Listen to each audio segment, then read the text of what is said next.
क्या हाल है? हाल बढ़िया है तो कुर्सी की पेटी बांध लीजिएगा, क्योंकि आपके हालात ख़राब हो सकते हैं। क्योंकि नोटिफिकेशन ही ऐसा आया है, और ये नोटिफिकेशन आया है ministry of health and family welfare के द्वारा।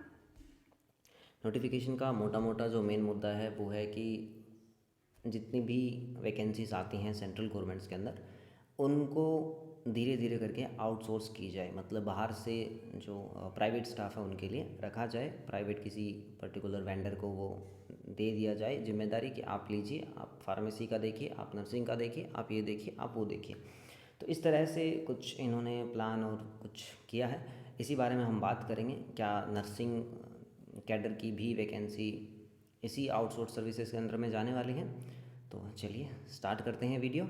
ये नोटिफिकेशन आप देख रहे हैं कि 5 अगस्त का ये नोटिफिकेशन है, और अच्छी तरह से मैंने इस नोटिफिकेशन को पढ़ा है कि इस नोटिफिकेशन के अंदर बताया गया है कि इंस्टीट्यूट्स के अंदर कौन सी वैकेंसीज़ हैं जो आउटसोर्स की जा सकती हैं, और उनके सिलेक्शन के लिए क्या गाइडलाइंस रह सकती हैं, उनका मैनेजमेंट और उनकी जो सर्विसेज जो वो देंगे उनके द्वारा क्या जो क्वालिटी सर्विस है उसको अश्योर करने के लिए क्या क्या कदम है वो उठाए जा सकते हैं। और सबसे ज़्यादा इसमें जो जोर दिया गया है वो दिया गया है लैब और डायग्नोस्टिक सर्विसेज के ऊपर, कि जो लैब टेक्नीशियन हो गए, फार्मासिस्ट हो गए, इनको है वो क्या किया जा सकता है, आउटसोर्स है वो किया जा सकता है।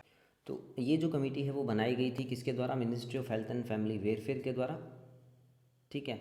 और किसके अंडर में? ठीक है, जो एम्स दिल्ली के डायरेक्टर हैं डॉक्टर एम श्रीनिवास, उनके अंडर में ये जो पूरी कमेटी है उसको सेट किया गया था। अलग अलग डायरेक्टर इसके अंदर शामिल किए गए थे, अलग अलग जो ऑटोनोमस बॉडी हैं, ठीक है, इंडिया के अंदर सेंट्रल इंस्टीट्यूट्स हैं उनके डायरेक्टर्स हैं वो इसके डायरेक्टर्स हैं वो इनके अंदर शामिल किए गए थे। और इसके अंदर आप एक चीज़ और देखेंगे आगे अगर चलते हैं तो, कि ये जो नोटिफिकेशन है, ये जो कॉपी है, ये कहाँ कहाँ भेजी जा रही है? डायरेक्ट जो एम्स दिल्ली के हैं उनको भेजा जा रहा है, PGIMR, जिपमेर, निम्हांस, और जितने भी प्रधानमंत्री स्वास्थ्य सुरक्षा योजना के अंडर में आते हैं, ठीक है, जितने भी सेंट्रल गवर्नमेंट हॉस्पिटल्स हैं, दिल्ली नॉर्थ ईस्ट हॉस्पिटल्स हैं, और ठीक है, उन सबको ये जो है वो भेजी जाएगी। मेन मुद्दा इन्होंने उठाया है वो ये कि कॉस्ट इफ़ेक्टिविटी है ना, कॉस्ट को कम किया जा सके। तो एक तरफ सरकार कह रही है कि हमने GDP का ये कर दिया वो कर दिया, दूसरी तरफ सरकार की ही मिनिस्ट्री कह रही है कि भाई साहब पैसे नहीं है, हम गरीब हो चुके हैं, हम तंग हो चुके हैं, अब हम लोगों की नौकरियां खाएंगे और उनकी सैलरी की बैंड बजा देंगे, नौकरी ही नहीं छोड़ेंगे, सैलरी तो दूर की बात है। तो अगर आप सपना देख रहे हैं एम्स नौसठ में लगने का, और अगर अभी आप सेकेंड ईयर या थर्ड ईयर में हैं, तो हो सकता है कि आपका वो सपना सच नहीं हो। एज ए नर्सिंग ऑफिसर हो सकता है कि हो जाए, लेकिन as a government nursing officer थोड़ा सा इम्पॉसिबल अब मुझे लगता है, दिख रहा है इस नोटिफिकेशन को देखने के बाद। इसके अंदर इन्होंने लिखा है कि need for cost efficiency, specialised expertise and improved service. ठीक है, इन चीज़ों पर इन्होंने फोकस किया है।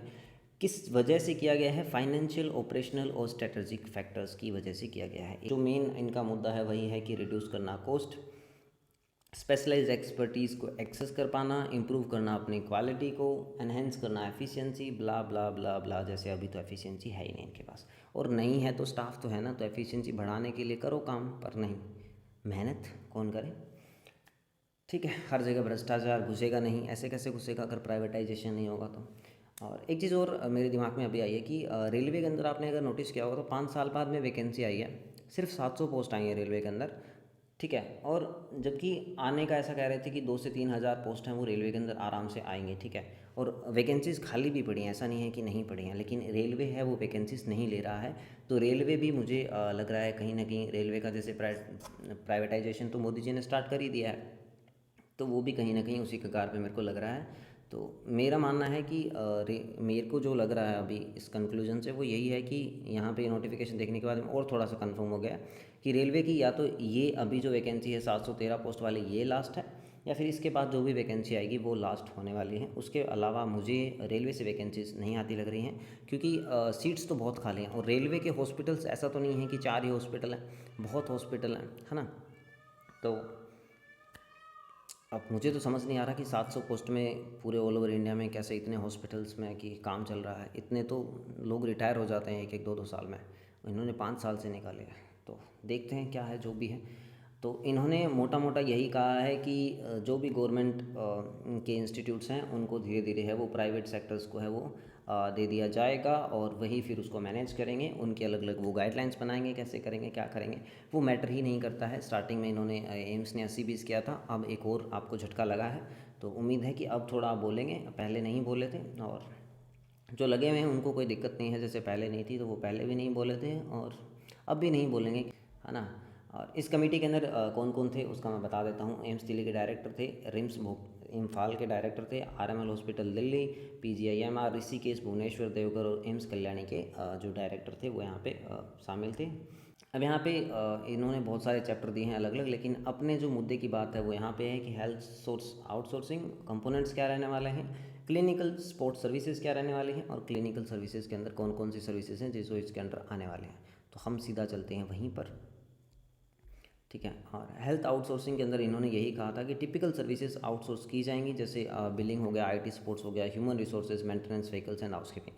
स्टार्ट यहाँ से की जाएगी लेकिन ख़त्म कहीं और किया जाएगा। जैसे जैसे आप आगे बढ़ेंगे आपको सच्चाई मालूम पड़ती जाएगी, है ना। और यहाँ पे इन्होंने कहा है कि कंपोनेंट्स क्या रहने वाले हैं, तो 3 नॉर्मल सी बात है कि जो इंस्टीट्यूट है वो, और जो इंस्टीट्यूट को जो प्रोवाइड करने वाला है वो, और जो प्रोवाइड क्या क्या का प्रोवाइड करने वाला है वो चीज़, यानी कि क्लाइंट, वेंडर और प्रोजेक्ट, क्या फंक्शन है वो आउटसोर्स किए जा रहे हैं, वो प्रोजेक्ट के अंदर जाने वाले हैं। इन्होंने यहाँ पे बताया है कि रीजंस क्या हैं आउटसोर्सिंग के, ठीक है। और एग्जांपल अगर ड्राइवर का आपने ले, कोई भी एग्जांपल ले लीजिए, नॉर्मल सी बात है, वही सेम पड़ेगा। कॉस्ट रिडक्शन के लिए, एफिशिएंसी को बढ़ाने के लिए, स्किल एनहेंसमेंट के लिए, reduce services delivery time, competitive advantage, मतलब 2 अलग अलग ऑर्गेनाइजेशन आपस में कम्पीट करेंगे, ठीक।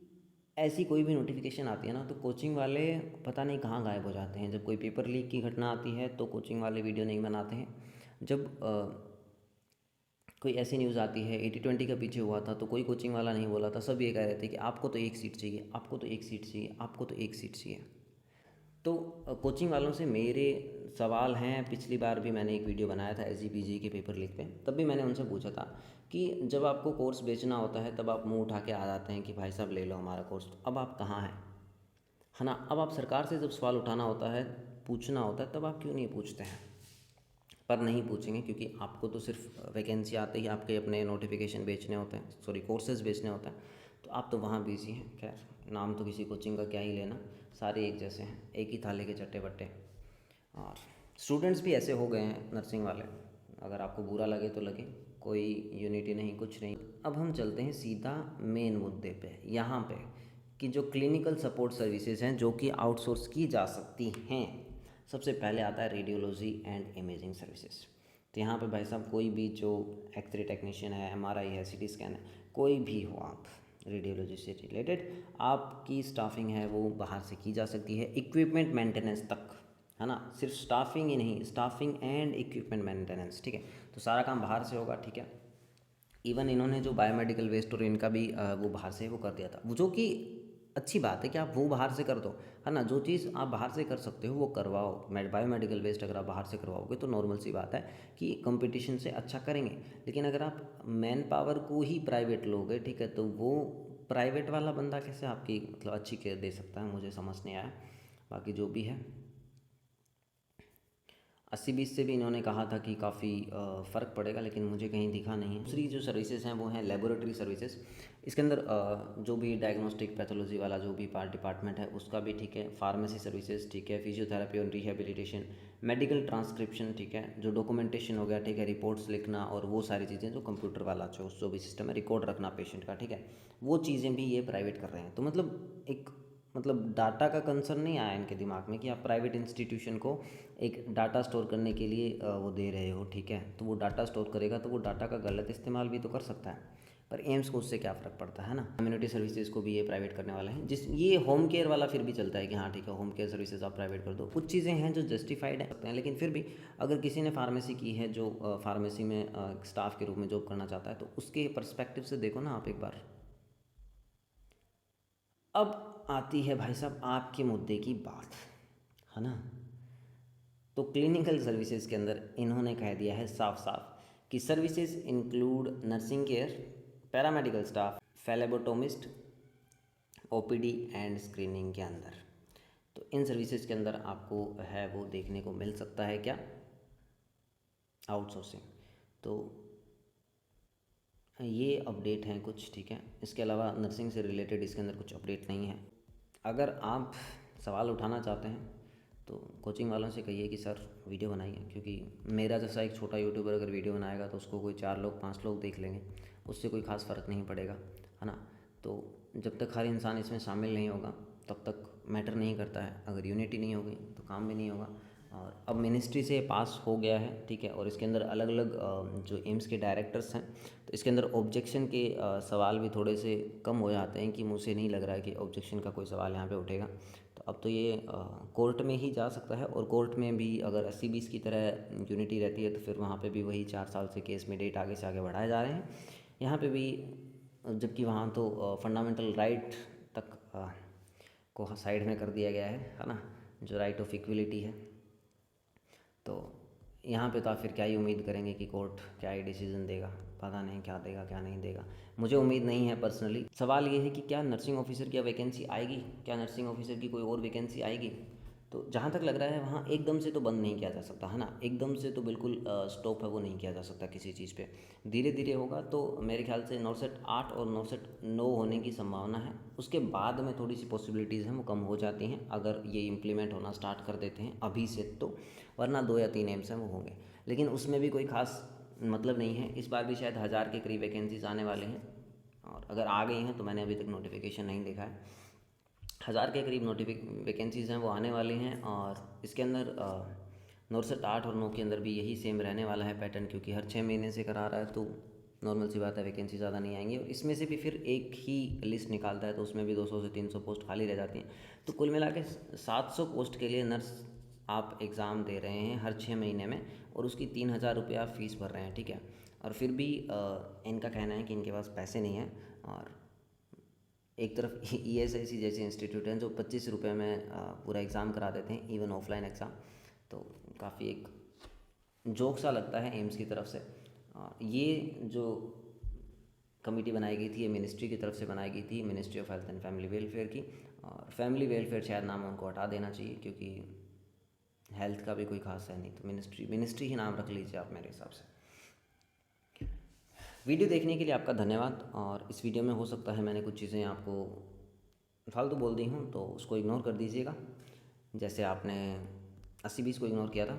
और मैं मिलता हूँ आपको एक नई वीडियो में, और उम्मीद करता हूँ कि वो वीडियो इस तरह का नहीं हो।